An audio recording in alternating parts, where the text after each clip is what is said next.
우리 시어머니 손 좀 봐. 갈라지고 거칠어서 너무 보기 싫어. 며느리가 친구들에게 말했습니다. 저런 손으로 음식 만지고 만들면 위생상 문제 있는 거 아니야? 친구들이 낄낄거렸습니다. 저는 방문 밖에서 듣고 있었어요. 숨을 죽이고 서 있었습니다. 손을 내려다봤습니다.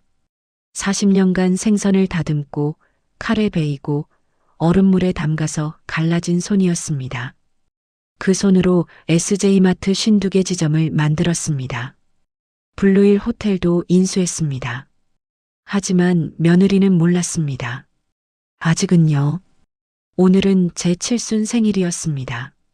새벽 6시 며느리가 캐리어를 끌며 말했습니다. 어머니, 오늘 백화점에서 오는 택배 잘 받아주시고 집이나 지키세요. 평생 생선 창자만 꺼내서 아는 게 없으시죠?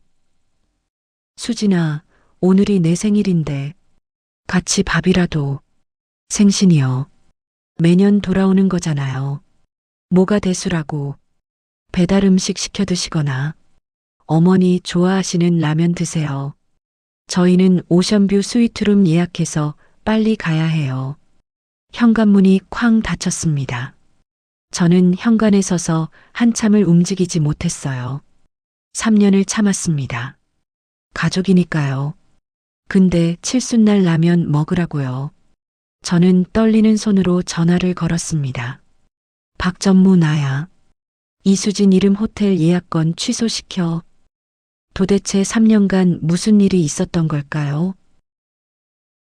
안녕하세요. 여러분의 답답한 속을 시원하게 풀어드리는 사연타파입니다.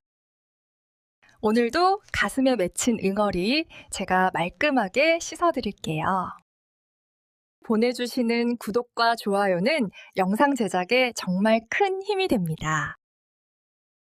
따뜻한 마음으로 눌러주시면 더 좋은 이야기로 보답드릴게요. 자, 그럼 오늘의 사연 바로 시작해 볼까요? 저는 경기도 용인에서 40년을 살다가 3년 전 서울로 올라온 70세 김순자입니다. 지금부터 제 이야기를 들려드릴게요. 40년 전, 저는 29이었습니다. 가진 거라곤 결혼할 때 모은 200만 원이 전부였어요. 남편과 저는 용인 재래시장에서 생선 장사를 시작했습니다. 가게도 아니었어요. 평상 하나에 생선을 늘어놓고 파는 좌판이었습니다. 첫날 새벽 3시에 일어났어요. 노량진 수산시장까지 1시간 반을 달렸습니다. 저는 생선 고르는 법도 몰랐습니다. 그냥 눈 밝은 거, 비늘 반짝이는 거 골랐어요. 집에 와서 팔려고 보니 반은 상한 거였습니다. 그날 3만 원 손해봤어요. 남은 돈이 2만 원이었습니다. 남편 앞에서 울었어요. 평생 그렇게 서럽게 운 적이 없었습니다. 남편이 제 손을 잡았어요. 아무 말도 안 했습니다. 그냥 손만 잡아줬어요. 그게 위로였습니다. 다음 날도 새벽 3시에 일어났어요. 또 노량진으로 갔습니다. 옆 좌판 아저씨한테 물어봤어요. 어떻게 하면 좋은 생선 고르는지. 아가미 빨간 거, 눈이 맑은 거, 살 눌러봐서 탱탱한 거. 그날부터 눈이 트였어요. 겨울이 왔습니다. 영하 15도. 노량진 수산시장은 냉동창고 같았어요. 생선을 고르려면 얼음 위에 손을 올려야 했습니다. 맨손으로요. 장갑 끼면 생선 상태를 못 느꼈거든요. 손이 얼어서 감각이 없어졌어요. 집에 돌아오면 손이 갈라져 있었습니다. 손가락 마디마다 피가 맺혔어요. 밤에 잠들기 전 손을 봤습니다. 29손이 아니었어요. 할머니 손 같았습니다. 눈물이 났어요. 하지만 울고만 있을 수 없었습니다. 내일도 새벽 3시에 일어나야 했으니까요. 장사 시작하고 2년 후에 민호가 태어났습니다. 산후조리요? 그런 거 없었어요. 출산하고 일주일 만에 시장에 나갔습니다. 아이는 등에 업었어요. 등에 민호를 업고 생선 비늘을 긁었습니다. 손님이 회를 달라고 하면 아이를 업은 채 칼을 잡았어요. 칼질하는 동안 민호가 울었습니다. 저는 칼질을 멈출 수 없었어요. 회를 다 뜨고 나서야 아이를 안았습니다. 젖을 물렸어요. 손에서는 생선 비린내가 났습니다. 그 손으로 아이를 안았어요. 어느 날 손님이 말했습니다. 아줌마 아기한테서 비린내나. 얼굴이 화끈거렸어요. 그날 밤 민호를 씻기면서 울었습니다. 내 새끼한테 비린내가 배다니. 그래도 다음날 또 시장에 나갔습니다. 아이를 등에 업고요. 안 그러면 굶으니까요. 민호가 4살이 되던 해 아이가 열이 펄펄 났어요. 40도가 넘었습니다. 병원에 가야 했어요. 그런데 그날 손님이 회 30인분을 예약해 놨습니다. 남편이 아이를 안고 병원으로 갔습니다. 저는 시장에 남았어요. 회를 뜨면서 계속 병원 쪽을 봤습니다. 손이 떨려서 칼질이 제대로 안 됐어요. 그날 밤 병원에서 전화가 왔습니다. 폐렴이래요. 입원해야 한대요. 시장 바닥에 주저앉았어요. 그냥 울었습니다. 그때 옆 가게 아주머니가 다가왔어요. 순자야, 왜 그래? 저는 아무 말도 못했습니다. 아주머니가 제 등을 토닥여줬습니다. 힘들지? 다 힘들어. 그래도 버텨야지. 그 말에 정신이 번쩍 들었어요. 그래, 버텨야지. 민호는 일주일 만에 퇴원했습니다. 병원비로 50만 원 나갔어요. 한 달 벌이었습니다. 그달은 라면만 먹었어요. 간장만 넣어서요. 그래도 괜찮았어요. 민호가 살았으니까. 10년이 지났습니다. 저희 생선 가게는 시장에서 소문이 났어요. 그 즈음 남편이 말했습니다. 순자야, 힘들어도 조금만 참자. 우리 아들 대학 보내야지. 저는 고개를 끄덕였습니다. 그 생각 하나로 버텼어요. 저희는 생선 가게 옆에 작은 슈퍼마켓을 열었습니다. SJ마트 1호점. 20평짜리 작은 가게였어요. 저희가 직접 손질한 생선이 경쟁력이었습니다. 손님이 늘었어요. 10년 후 15개 지점, 20년 후 52개 지점, 전국으로 퍼졌습니다. 어느 날 남편이 신문을 보다가 말했어요. 순자야, 이거 봐. 제주도 서귀포에 있는 호텔이 부도났다는 기사였습니다. 블루힐 호텔. 저는 그 이름을 보고 가슴이 뛰었어요. 40년 전, 저희 신혼여행지였습니다. 그때는 낡은 여관 수준이었어요. 허름한 방에서 파도 소리 들으며 잤습니다. 돈이 없어서 해변에서 라면 끓여 먹었어요. 그래도 행복했습니다. 그게 우리의 시작이었으니까요. 남편이 제 손을 잡았어요. 우리가 살리자. 주변에서 다들 반대했습니다. 마트 회사가 무슨 호텔이냐고. 미쳤냐고. 하지만 저희는 확신이 있었어요. 제주도 관광객은 계속 늘어날 거라고. 무엇보다 그곳은 우리의 시작점이었으니까요. 원래 500억짜리인데 부도 나서 150억에 인수했습니다. 리모델링에 6개월. 블루힐 호텔로 새롭게 문을 열었어요. 1년 만에 흑자가 났습니다. 남편이 호텔 로비에서 제 손을 잡았어요. 여보, 우리 해냈어. 그 손, 40년 전 시장에서 잡아줬던 그 손이었습니다. 지금 SJ마트는 전국 52개 지점, 블루힐 호텔은 제주도 최고의 호텔 중 하나가 됐습니다. 본사 자산만 1200억 원. 그 거친 손으로 만들어낸 결과였어요. 얼음물에 담가서 갈라지고, 칼에 베어서 흉터 생기고, 비린내 베어서 창피당하던 그 손으로요. 하지만 아들에게는 끝까지 말하지 않았습니다. 민호야, 너는 내 힘으로 살아가야 해. 부모 재산 믿고 살면 안 돼. 그래서 숨겼어요. 민호는 저희가 용인에서 작은 마트 몇 개 하다가 은퇴한 줄로만 알고 있었습니다. 그런데 3년 전 서울로 올라가고 나서 제가 얼마나 순진했는지 알게 됐습니다. 3년 전 남편이 세상을 떠났습니다. 간암이었어요. 발견했을 때는 이미 사기였습니다. 의사가 말했어요. 6개월에서 1년. 그게 남은 시간이라고. 저는 의사 앞에서 울지 않았습니다. 남편 앞에서도 울지 않았어요. 화장실에 가서 혼자 울었습니다. 수건으로 입을 막고 소리 없이 울었어요.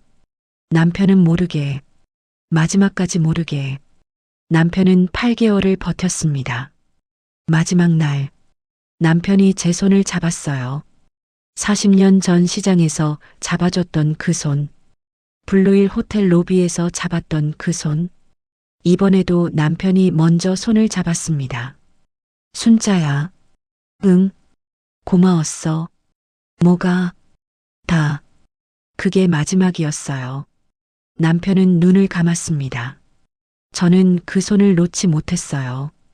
한참을 잡고 있었습니다. 장례를 치르고 용인 집에 혼자 남았습니다. 52개 매장 회장이라는 게 무슨 소용이에요. 1200억 자산이 무슨 소용이에요. 옆에 사람이 없는데, 40년을 함께한 사람이 없는데, 밤마다 잠이 안 왔어요. 넓은 집이 너무 텅 비었습니다.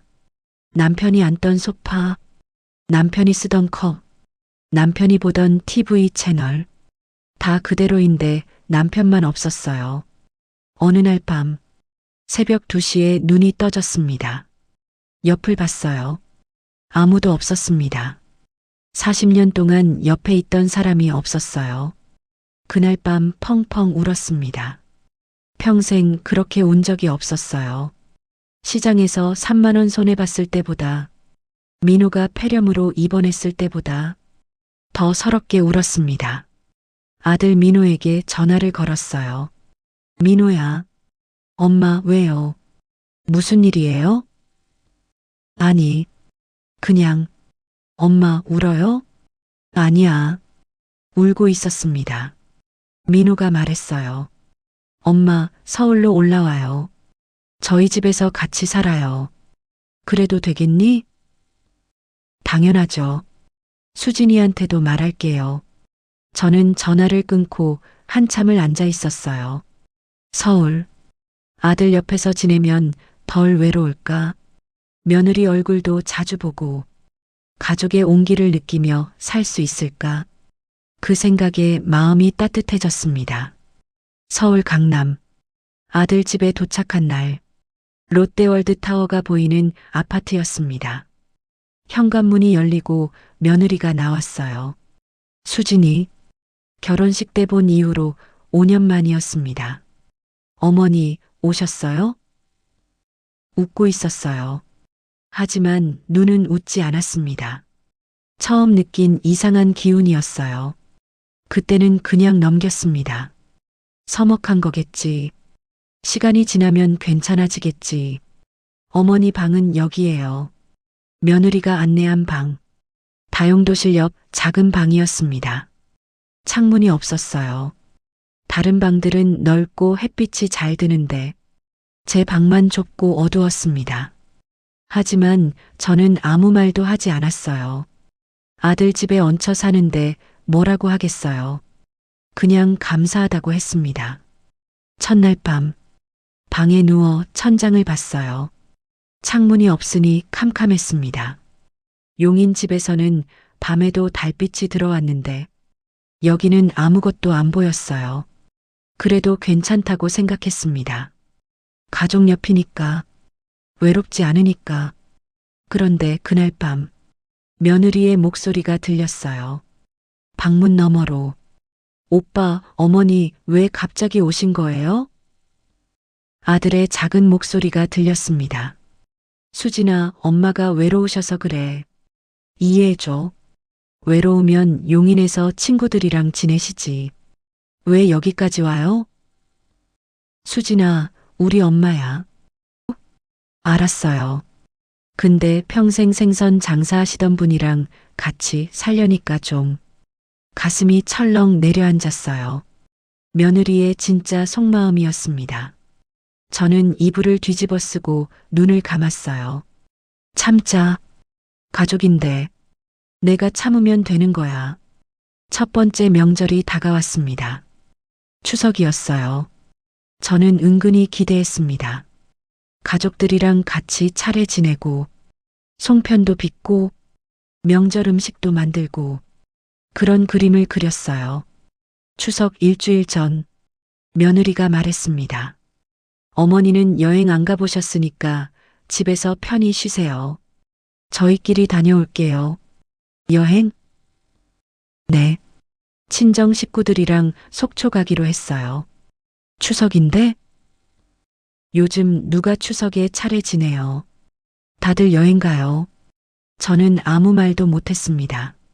추석 당일 아들과 며느리는 새벽에 떠났어요. 저는 현관에서 배웅했습니다. 엄마 미안해요. 다녀와서 밥 먹어요. 그래. 조심히 다녀와. 문이 닫혔습니다. 저는 거실에 혼자 남았어요. TV를 켰습니다. 명절 특선 영화가 나오고 있었어요. 점심때 라면을 끓였습니다. 계란 하나 넣어서요. 라면 먹으면서 TV를 봤어요. 눈물이 났습니다. 작년 추석에는 남편이 있었어요. 둘이서 송편도 빚고 전도 부치고 맛있게 먹었습니다. 올해는 혼자 라면. 그래도 참았어요. 첫 해니까 적응하면 달라지겠지. 며느리도 나중에 마음을 열겠지.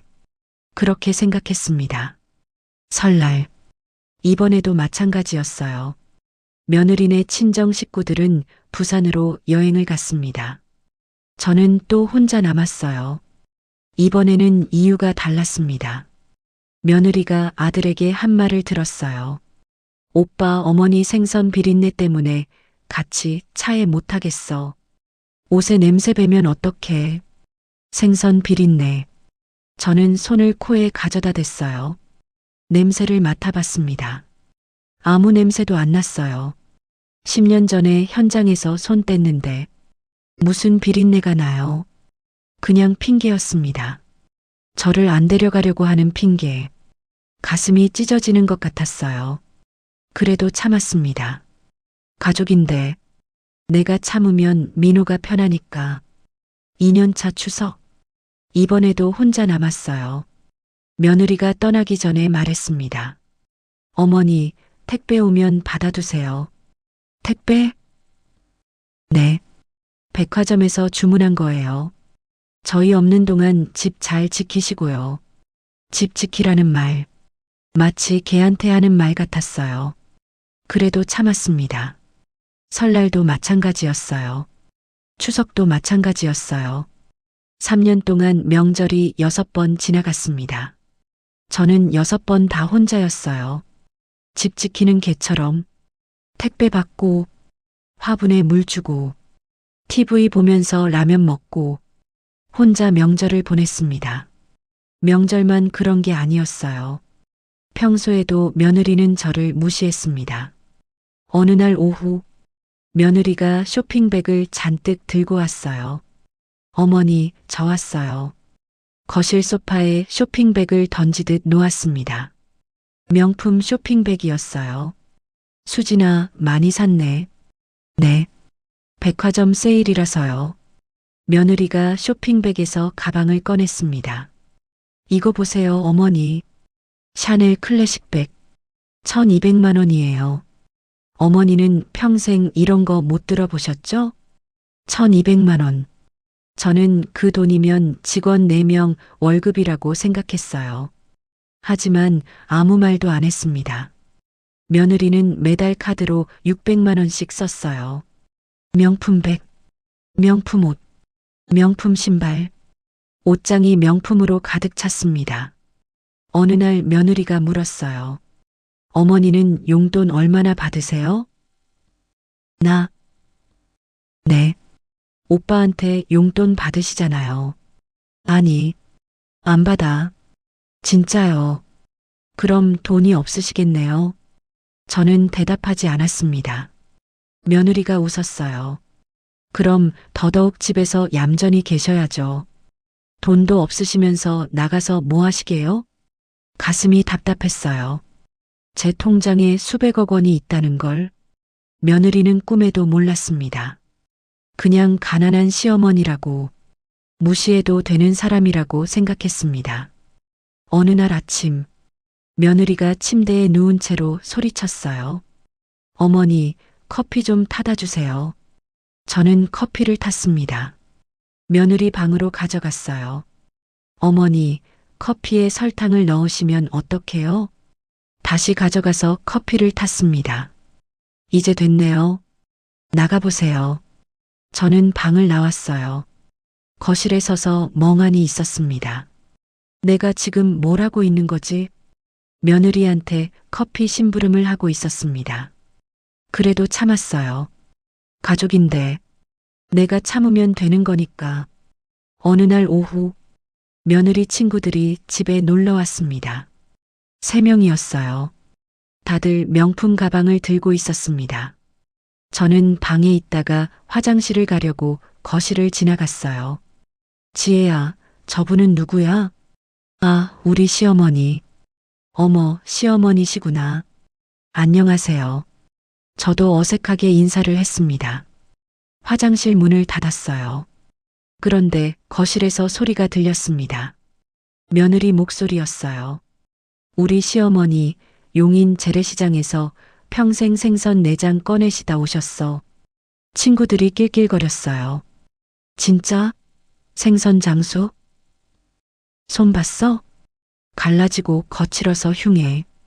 저런 손으로 음식 만지시는 거 보면 밥맛 떨어져. 에이, 그래도 시어머니인데. 그러니까 참지. 근데 있잖아. 손에서 아직도 비린내 나는 것 같아. 친구들이 또 웃었습니다. 저는 화장실 변기 뚜껑에 앉았어요. 손으로 입을 막고 소리 없이 울었습니다. 한참을 울었어요. 거울을 봤습니다. 눈이 빨갛게 부어 있었어요. 물로 얼굴을 씻었습니다. 한참을 씻었어요. 화장실에서 나왔습니다. 친구들이 쳐다봤어요. 어머니, 화장실 오래 계셨네요. 배가 좀 안 좋아서. 며느리가 말했습니다. 어머니, 손님들 다녀가서 거실 좀 지저분한데 청소 좀 해주세요. 저는 청소기를 들었습니다. 거실을 청소했어요. 며느리 친구들이 보는 앞에서 청소기를 돌리고 있었습니다. 그날 밤 방에 누워서 천장을 봤어요. 창문이 없어서 캄캄했습니다. 참자. 내가 참으면 되는 거야. 민호가 행복하면 그걸로 된 거지. 며느리도 나중에 철들면 달라지겠지. 내가 더 잘하면 마음을 열겠지. 그렇게 생각했어요. 그렇게 3년을 버텼습니다. 참고, 또 참았어요. 가족이니까. 내가 참으면 된다고 생각했으니까. 그런데 이번에는 달랐어요. 올해 제 칠순이었습니다. 70년을 살아온 날. 설마 이번에는 다르겠지. 칠순인데 케이크 하나쯤은 사오겠지. 밥 한 끼쯤은 같이 먹겠지. 작은 기대를 품었습니다. 그 기대가 얼마나 어리석었는지 저는 곧 알게 됐어요. 올해 제 칠순이었습니다. 70년을 살아왔어요. 새벽 3시에 노량진 수산시장으로 달려가던 29부터, 얼음물에 손 담그며 버텼던 30부터, 아이 없고 생선 손질하던 31살부터, 병원비 때문에 간장 라면만 먹던 33살부터, 그렇게 40년을 버텨서 여기까지 왔습니다. 칠순, 69번째 생일이 지나고 70번째 생일이 다가왔어요. 저는 달력을 봤습니다. 빨간 펜으로 동그라미를 쳐뒀어요. 5월 15일, 내 생일. 혹시나 하는 마음이 있었습니다. 올해는 다르겠지. 칠순인데 아들이 케이크를 사올까? 며느리가 외식이라도 제안할까? 작은 선물이라도 받을 수 있을까? 그런 기대를 품었어요.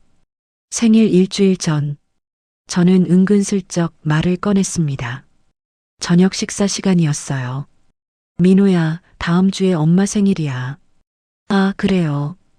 엄마 생일이 언제였죠? 5월 15일. 아, 맞다. 깜빡했네요. 며느리는 아무 말도 안 했어요. 핸드폰만 보고 있었습니다. 저는 더 말하지 않았어요. 기대하면 안 된다고, 기대하면 실망한다고 스스로에게 말했습니다. 생일 사흘 전, 며느리가 캐리어를 꺼냈어요. 거실에서 짐을 싸고 있었습니다. 수진아, 어디 가니? 제주도요. 제주도? 네. 친정 식구들이랑 여행 가요. 가슴이 철렁했어요. 언제 가는데? 모레요. 모레. 5월 14일. 제 생일 하루 전이었습니다. 며칠이나 가는데? 3박 4일이요. 그럼 제 생일에는 없다는 거였어요. 저는 아무 말도 하지 못했습니다. 그냥 멍하니 서 있었어요. 며느리는 신경도 안 쓰고 짐을 쌌습니다. 저는 방으로 들어갔습니다. 침대에 앉았어요. 손이 떨렸습니다. 칠순인데, 내 칠순인데, 설마 이번에도. 생일 전날 밤, 저는 용기를 냈어요. 며느리에게 가서 말했습니다. 수진아, 네. 며느리는 거울 보면서 화장품을 챙기고 있었어요. 저를 쳐다보지도 않았습니다. 내일이 내 칠순인데, 알아요. 같이 밥이라도 먹을 수 있을까? 며느리가 손을 멈췄어요. 천천히 저를 돌아봤습니다. 눈에 귀찮다는 표정이 가득했어요. 어머니, 저희 비행기 표 이미 끊었어요. 집에서 배달 음식이라도 드세요. 칠순의 배달 음식? 수진아, 그래도. 어머니, 칠순이 뭐 대수라고 그래요. 요즘 칠순 잔치하는 사람 없어요. 잔치하자는 게 아니라 밥 한 끼만.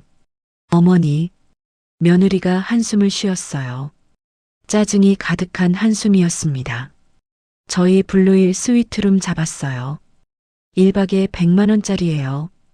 얼마나 기대하고 있는데 저는 더 말할 수 없었어요. 입이 열리지 않았습니다. 어머니, 저희 없는 동안 집 잘 지키세요. 택배 오면 받아두시고요. 며느리는 다시 화장품을 챙기기 시작했어요. 저는 거실에 서서 멍하니 있었습니다. 다리에 힘이 풀렸어요. 소파에 주저앉았습니다. 70년을 살았는데 칠순 생일에 라면 먹으라고요? 눈물이 날 것 같았어요. 하지만 참았습니다. 며느리 앞에서 울 수는 없었어요. 방으로 들어갔습니다. 문을 닫고 침대에 누웠어요. 천장을 봤습니다. 창문이 없어서 캄캄했어요. 여보, 당신이 살아있었으면 이런 일은 없었을 텐데. 40년 전 우리 신혼여행 갔던 그 호텔. 지금은 내 거야. 블루힐 호텔. 내가 인수했어. 그런데 며느리는 그 호텔에서 친정 부모와 놀면서 나한테는 배달시켜 먹으라고 해요. 웃음이 나왔어요. 웃기다 못해 눈물이 났습니다. 그날 밤 잠이 안 왔어요. 새벽까지 뒤척였습니다. 생일 당일 새벽 5시 거실에서 소리가 들렸어요. 캐리어 끄는 소리. 며느리와 아들이 짐을 챙기고 있었습니다. 저는 방문을 열고 나갔어요. 현관에 섰습니다. 배웅이라도 하려고요. 민호야, 엄마 왜 이렇게 일찍 일어나셨어요? 그냥 배웅하려고. 아들이 미안한 표정을 지었어요. 엄마 미안해요. 다녀와서 밥 먹어요. 그래. 며느리가 명품 캐리어를 끌며 현관으로 왔습니다. 선글라스를 머리에 올리고 샤넬 가방을 들고 고급 원피스를 입고 저를 쳐다봤어요. 어머니, 제 택배나 잘 받고 집이나 지키세요. 매년 돌아오는 게 생일이잖아요. 어머니 좋아하시는 라면 드세요. 칠순이 뭐가 대수라고. 며느리는 그 말을 던지고 현관문을 열었습니다. 아, 그리고 어머니. 며느리가 돌아봤어요. 저희 오션뷰 스위트룸이에요. 제주도에서 제일 좋은 블루힐 호텔이요. 블루힐 호텔. 내 호텔. 내가 150억 주고 인수한 남편과 신혼여행 갔던 그 호텔에 놀러 가면서 나한테는 라면 먹으라고. 어머니, 저희 즐겁게 다녀올게요. 현관문이 쾅 닫혔습니다. 저는 현관에 서서 한참을 움직이지 못했어요. 다리에 힘이 풀렸습니다. 벽을 짚고 겨우 서 있었어요. 3년을 참았습니다. 가족이니까 내가 참으면 된다고 생각했어요. 명절마다 혼자 남겨져도, 집 지키는 게 취급당해도, 생선 비린내 난다고 무시당해도, 친구들 앞에서 창피당해도 다 참았어요. 가족이니까 며느리도 나중에 철들면 달라지겠지.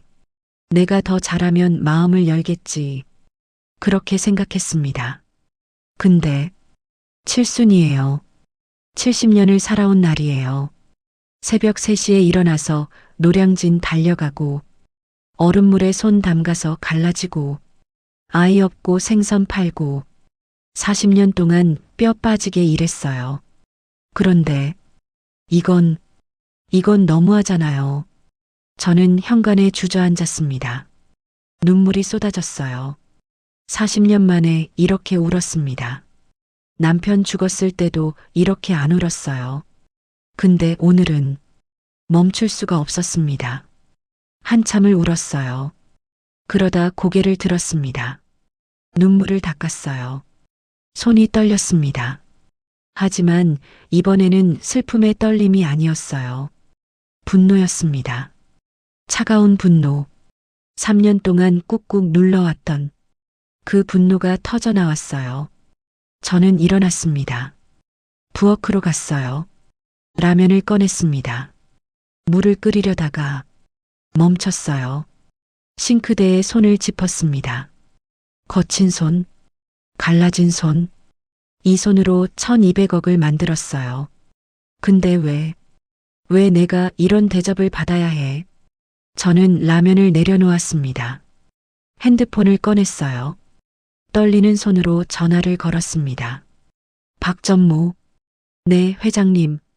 이른 아침에 무슨 일이십니까? 블루힐 호텔. 이수진 명의로 예약된 거 있지?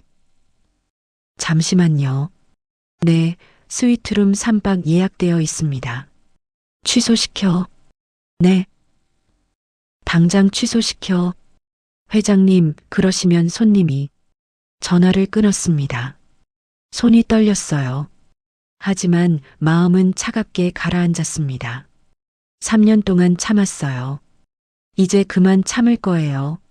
며느리야, 내가 어떤 실수를 했는지 오늘 알게 될 거야. 저는 방으로 갔습니다. 옷장을 열었어요. 맨 안쪽에 정장이 걸려 있었습니다. 서울 올 때 혹시 몰라서 가져온 거였어요. 3년 동안 한 번도 안 입었습니다. 입을 일이 없었으니까요. 오늘 처음 꺼냈어요. 검은색 재킷, 흰색 블라우스, 검은색 슬랙스. 서랍에서 진주 목걸이를 꺼냈습니다. 남편이 SJ마트 50호점 오픈할 때 사준 거예요. 귀걸이도 맞춰서 했습니다. 거울 앞에 섰어요. 생선 장수가 아니었습니다. 용인 재래시장 좌판 아줌마가 아니었어요. 1200억 자산의 SJ그룹 회장이 서 있었습니다. 저는 김포공항으로 향했어요. 제주도행 비행기를 탔습니다. 1시간 15분. 비행기 창밖으로 구름이 보였어요. 여보, 오늘 내가 좀 무섭게 굴어도 이해해줘요. 3년 동안 참았어요. 더 이상은 못 참겠어요. 제주공항에 도착했습니다. 블루힐 호텔로 향했어요. 차 안에서 박 전무에게 전화했습니다. 박 전무, 며느리 일행 도착했어? 네, 회장님. 30분 전에 도착해서 지금 프런트에서 난리가 났습니다. 뭐라고 하던가? 박 전무가 잠시 침묵했어요. 예약이 취소됐다고 하니까 고함을 지르고 계십니다. 직원들한테 막말하시고요. 예상했던 대로였어요. 며느리는 어디서든 똑같았습니다. 자기보다 약해 보이는 사람한테는 함부로 대했어요. 지배인한테 전해. 회장이 직접 사과하겠다고. 네. VIP 라운지로 안내하라고 해. 내가 거기서 기다릴게. 호텔에 도착했습니다. 지하 주차장으로 들어갔어요. 직원 전용 엘리베이터를 탔습니다. VIP 라운지로 올라갔어요. 통유리창 너머로 제주도 바다가 보였습니다. 푸른 바다. 40년 전 남편과 신혼여행 왔던 곳. 그때는 돈이 없어서 해변에서 라면 끓여 먹었어요. 지금은 이 호텔이 내 거예요. 저는 라운지 가운데에 섰습니다. 등을 곧게 폈어요. 턱을 들었습니다. 기다렸어요. 10분 후 엘리베이터 문이 열렸습니다. 며느리가 성큼성큼 걸어왔어요. 얼굴이 불그락푸르락했습니다. 회장이 어딨어요? 도대체 왜 우리 예약을? 며느리가 멈췄어요. 저와 눈이 마주쳤습니다. 아들이 뒤따라 들어왔어요. 그 뒤로 며느리 부모님도 들어왔습니다. 4명 모두 저를 봤어요. 호텔 지배인이 허리를 숙였습니다. 회장님, 어서 오십시오. 며느리의 얼굴이 하얗게 질렸어요. 입이 벌어졌습니다. 저는 천천히 며느리에게 걸어갔어요. 하이힐 소리가 바닥에 울렸습니다. 며느리 앞에 섰어요. 수진아, 설레던 제주도 여행은 어때? 며느리가 뒷걸음질 쳤어요. 비틀거렸습니다. 어머니.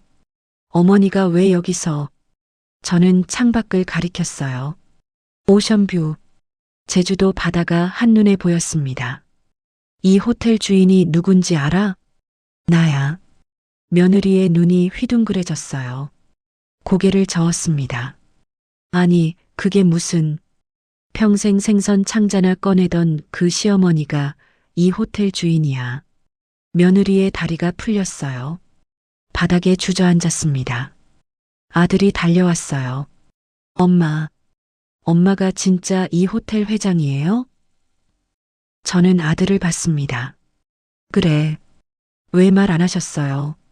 내가 스스로 일어서길 바랬어. 부모 재산 믿고 사는 사람 되지 말라고. 아들이 고개를 떨궜어요. 아무 말도 못했습니다. 저는 다시 며느리를 봤어요. 며느리가 고개를 들었습니다. 눈물이 흘렀어요. 어머니, 저는 몰랐어요. 정말 몰랐어요. 저는 며느리를 내려다봤어요. 말을 안 했으니 당연히 몰랐겠지. 누군지 몰랐으면 그렇게 해도 돼? 며느리가 입을 다물었습니다. 저는 한 걸음 다가갔어요. 내가 왜 3년 동안 참았는지 알아? 가족이니까. 민호가 행복하면 된다고 생각했어. 며느리가 울먹였어요. 근데 넌 날 사람 취급 안 했어. 개처럼 집 지키라고 했잖아. 며느리의 어깨가 떨렸습니다. 저는 손을 들어 보였어요. 갈라지고 거친 손. 40년의 흔적이 남은 손. 내 손 보고 흉하다고 했지.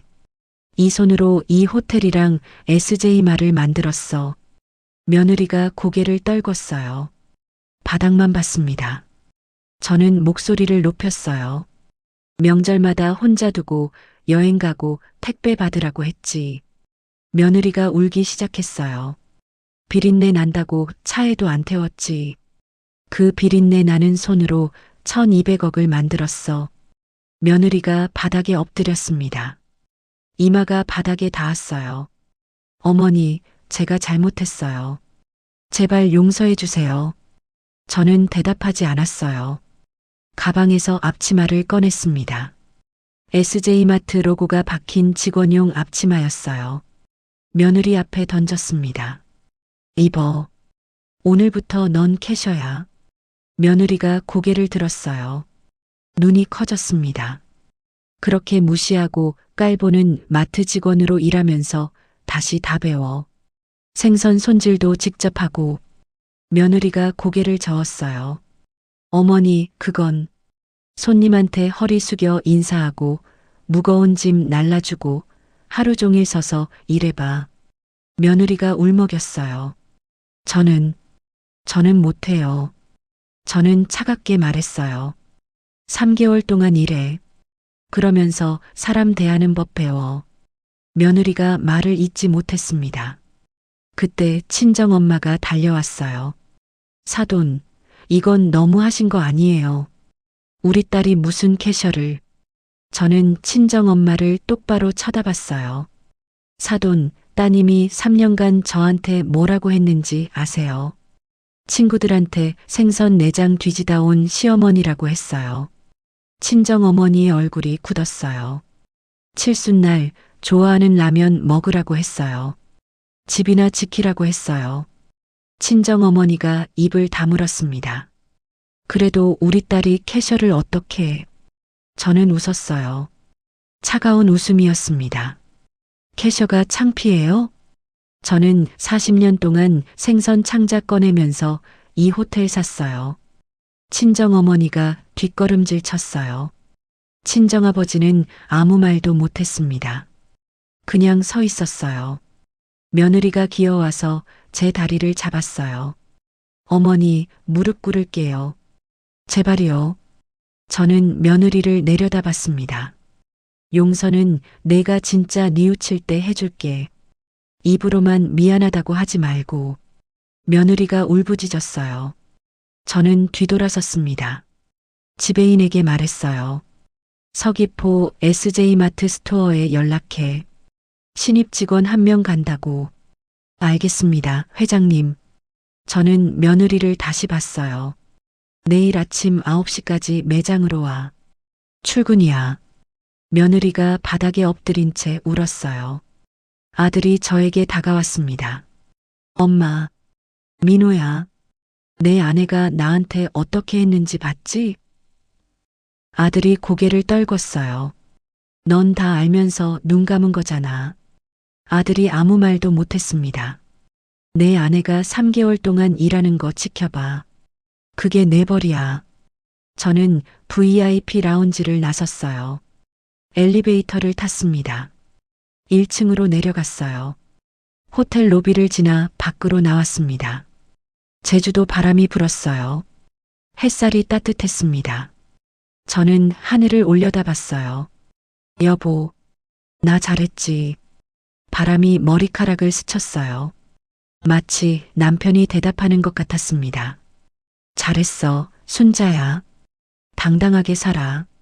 넌 그럴 자격이 있어. 저는 미소를 지었어요. 눈물이 흘렀습니다. 하지만 슬픈 눈물이 아니었어요. 3년 동안 참았던 게 풀린 눈물이었습니다. 시원했어요. 정말 시원했습니다. 해변으로 내려갔습니다. 모래사장에 앉았어요. 파도 소리를 들었습니다. 40년 전 모래사장에 앉아서 파도 소리 들으며 라면 끓여 먹었습니다. 그때는 아무것도 없었어요. 그런데 지금은 이 바다가 보이는 호텔이 내 거예요. 눈을 감았어요. 여보, 우리 해냈어요. 정말 해냈어요. 3개월이 지났습니다. 저는 서귀포 SJ마트를 찾았어요. 정문으로 들어가지 않았습니다. 직원 출입구로 몰래 들어갔어요. 며느리가 어떻게 일하는지 보고 싶었거든요. 1층 식품 코너로 갔습니다. 생선 코너가 보였어요. 익숙한 뒷모습이 있었습니다. 며느리였어요. 앞치마를 두르고 있었습니다. 머리는 단정하게 묶었고요. 화장기 없는 얼굴이었어요. 3개월 전 공항에서 봤던 모습과 완전히 달랐습니다. 그때는 샤넬 가방에 명품 원피스였는데 지금은 앞치마에 고무장갑이었어요. 며느리가 손님에게 인사했습니다. 허리를 깊이 숙였어요. 손님이 고등어를 가리켰습니다. 며느리가 고등어를 집었어요. 칼을 들었습니다. 서툴렀지만 포기하지 않았어요. 천천히 비늘을 긁었습니다. 내장을 꺼냈어요. 깨끗하게 씻어서 비닐에 담았습니다. 손님에게 건네며 웃었어요. 저는 매장장을 찾아갔습니다. 김 매장장, 회장님, 언제 오셨습니까? 조용히 왔어. 이수진 씨 어때? 매장장이 잠시 생각했어요.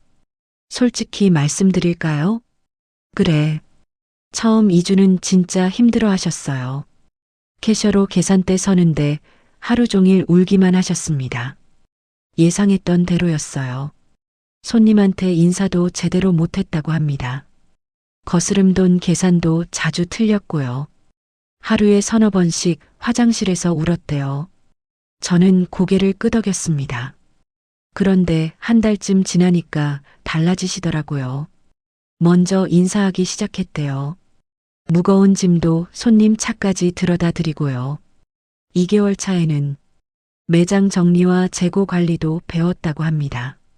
3개월 차에 생선 코너 배치받았는데 매장장이 웃었어요. 처음에는 비린내 때문에 구역질 하셨어요. 근데 지금은 손질도 제법 하세요. 본인이 직접 하겠다고 하시더라고요. 저는 생선 코너를 다시 봤습니다. 며느리가 또 다른 손님을 응대하고 있었어요. 웃고 있었습니다. 억지 웃음이 아니었어요. 자연스러운 웃음이었습니다. 퇴근 시간이 됐습니다. 저는 직원 휴게실 앞에서 기다렸어요. 문이 열렸습니다. 며느리가 나왔어요. 저를 보고 멈췄습니다. 어머니, 저는 아무 말도 하지 않았어요. 며느리가 달려왔습니다. 제 앞에서 멈췄어요. 그리고 무릎을 꿇었습니다. 어머니, 제가 정말 잘못했어요. 며느리의 눈에서 눈물이 흘렀어요. 3개월 동안 일하면서 많이 생각했어요. 며느리가 고개를 떨궜습니다. 손님한테 무시당할 때마다 제 생각이 났대요. 자기가 저한테 그랬구나. 이렇게 힘들었구나. 그걸 느꼈다고 했어요. 생선 손질할 때 칼에 베이고 비린내 배고 손이 거칠어지는 거 느끼면서요. 어머니가 40년 동안 얼마나 힘드셨을지 조금은 알 것 같았어요. 며느리가 손을 내밀었습니다. 저는 그 손을 봤어요. 3개월 전만 해도 매끈하고 하얀 손이었습니다. 지금은 달랐어요. 거칠어져 있었습니다. 굳은 살이 박혀 있었어요. 칼에 베인 상처도 있었습니다. 저와 똑같은 손이 되어 있었어요. 어머니, 제가 어머니 손 보고 흉하다고 했죠. 며느리가 울먹였어요. 지금 제 손도 그렇게 됐어요. 근데요, 어머니. 며느리가 고개를 들었습니다. 눈물 범벅이 된 얼굴이었어요. 이 손이 부끄럽지 않아요. 오히려 자랑스러워요. 저도 눈물이 났어요. 참으려고 했는데 안 됐습니다. 3개월 동안 이 손으로 일했다고 했어요. 힘들었지만 뿌듯했대요. 어머니가 40년 동안 느꼈던 게 이런 거였구나. 이제야 알겠다고 했습니다. 며느리가 제 손을 잡았어요. 거친 손과 거친 손이 맞닿았습니다. 어머니, 앞으로 명절마다 꼭 함께 있을게요. 절대 혼자 안 둘게요. 저는 며느리를 일으켜 세웠어요. 수진아, 일어나. 며느리가 일어났습니다. 저는 며느리를 안아줬어요. 3년 만에 처음이었습니다. 며느리가 제 품에서 울었어요. 저도 울었습니다. 한참을 울었어요. 그날 저녁, 서귀포 블루힐 호텔 레스토랑에서 가족이 모였습니다. 아들이 케이크를 들고 왔어요. 엄마, 늦었지만 칠순 축하드려요. 케이크에 촛불이 켜져 있었습니다. 저는 촛불을 바라봤어요. 70년. 새벽 3시에 일어나 노량진으로 달려가던 29부터 얼음물에 손 담그며 버텼던 30. 아이 없고 생선 손질하던 31살. 남편과 함께 SJ마트를 만들던 40. 남편을 떠나보낸 67까지. 그 모든 시간이 스쳐 지나갔어요. 며느리가 제 옆에 앉았습니다. 저는 눈을 감았어요. 여보, 우리 가족 앞으로도 건강하고 행복하게 해주세요. 당신이 지켜봐 주세요. 촛불을 불었습니다. 박수 소리가 들렸어요. 눈을 떠보니 아들과 며느리가 웃고 있었습니다. 진짜 웃음이었어요. 3년 만에 처음 보는 진심이 담긴 웃음이었습니다. 며느리가 제 손을 잡았어요. 어머니, 이제야 진짜 가족이 된 것 같아요. 저도 그렇게 느꼈어요. 창밖으로 제주도 바다가 보였습니다. 달빛이 바다 위에 반짝이고 있었어요. 40년 전, 이 바다에서 아무것도 없던 그때, 남편이 제 손을 잡고 말했어요. 순자야, 우리 잘 될 거야. 저는 웃었습니다. 우리한테 뭐가 있냐고. 남편이 말했어요. 서로가 있잖아. 그거면 됐어. 여보, 당신 말이 맞았어요. 정말 잘 됐습니다. 돈이 생겨서가 아니에요. 가족이 생겨서요. 진짜 가족이요. 바람이 머리카락을 스쳤습니다. 마치 당신이 웃고 있는 것 같았어요. 고생했어, 순자야. 이제 행복해. 눈물이 흘렀어요. 슬픈 눈물이 아니었습니다. 고마운 눈물이었어요. 여러분, 오늘 김순자 할머니의 이야기는 여기까지입니다. 오늘 이야기로 답답했던 마음이 조금은 가벼워지셨나요? 혹시 혼자 마음에만 담아두고 계신 힘든 일이 있다면 참지 말고 댓글로 편하게 털어놔 주세요. 제가 한 분 한 분의 사연 빠짐없이 읽어보고 따뜻한 답글로 힘이 되어 드리겠습니다. 여러분의 하루가 늘 평안하시길 바라며 저는 다음 이야기로 다시 인사드릴게요. 지금까지 사연타파와 함께 해주셔서 진심으로 감사합니다.